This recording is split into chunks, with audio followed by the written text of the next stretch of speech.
Remember when I said conservatism is the new counterculture and populism is the new punk? Remember how they all laughed at me? Quick, write a hit piece in The Independent. He's red-pilling too many young people. Well, here's the all-time #1 icon of punk saying the same thing. Where do I stand on Brexit? Well, here it goes.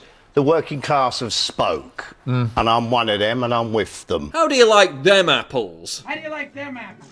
The Donald. As one journalist once said to me, is he the political Sex Pistol?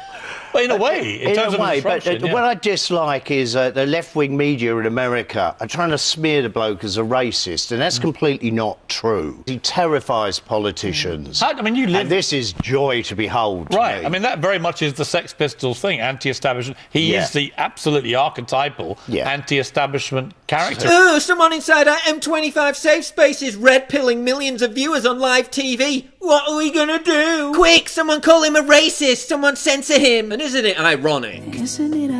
That the same authoritarian attitude that led to the censorship of the Sex Pistols I think it's degrading and disgusting for our children to hear and see such things. They were being offensive and blasphemous. has returned under the guise of progressivism. And where once the Sex Pistols, their fans and that whole movement were labelled despicable threats to society because of their offensive words and non-conformist attitude. I will do everything I can to prevent certain groups, whom I do not propose to name on this programme, from ever appearing in London again. Now you do the same to us. Censorship. Most banned, most hated, most vilified, most despised, and somewhat loved all at the same time. I wonder who I could be talking about. Even down to the baseless Nazi accusations. And it's because you're terrified. Because deep down, you know we are the new counterculture. Yeah, but Kendrick Lamar just called Trump a chump, so nah. Wow, how brave of him, how edgy, how avant-garde. That's really going to put his career at risk, isn't it? I mean, it's not like 99% of people in the music industry share his dumb opinion, is it? You control the music industry. You control Hollywood. You control Silicon Valley. You control the art world. You control comedy. You control popular culture. You are the mainstream. You are the establishment. And just like the Sex Pistols were censored back in the 70s. Kicked off TV and radio, forced to gig under an alias, they even had to go to court to get their robust Anglo-Saxon into the shops.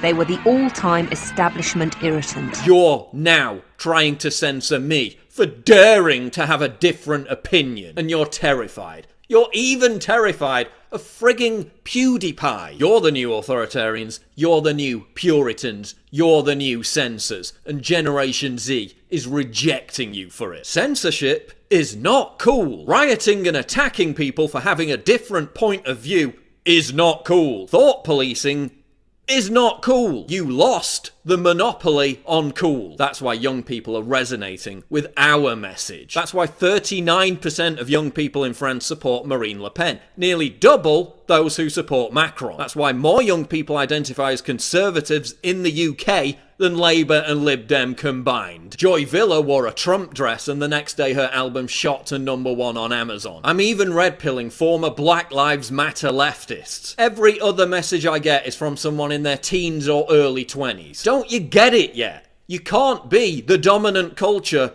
and the counterculture. We're the counterculture and your time is running out. We're gonna slay all your sacred cows, one by one. We're gonna trounce you in the culture war. We're gonna win the support of the working class because you've betrayed, lectured, and belittled them. The future of counterculture is conservative. Populism is the new punk.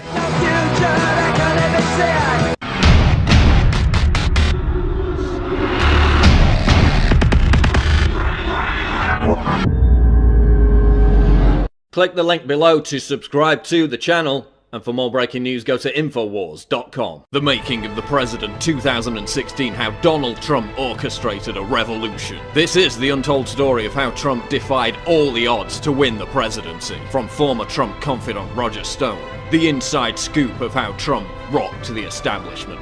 Get your signed copy of The Making of the President right now at InfoWarsStore.com.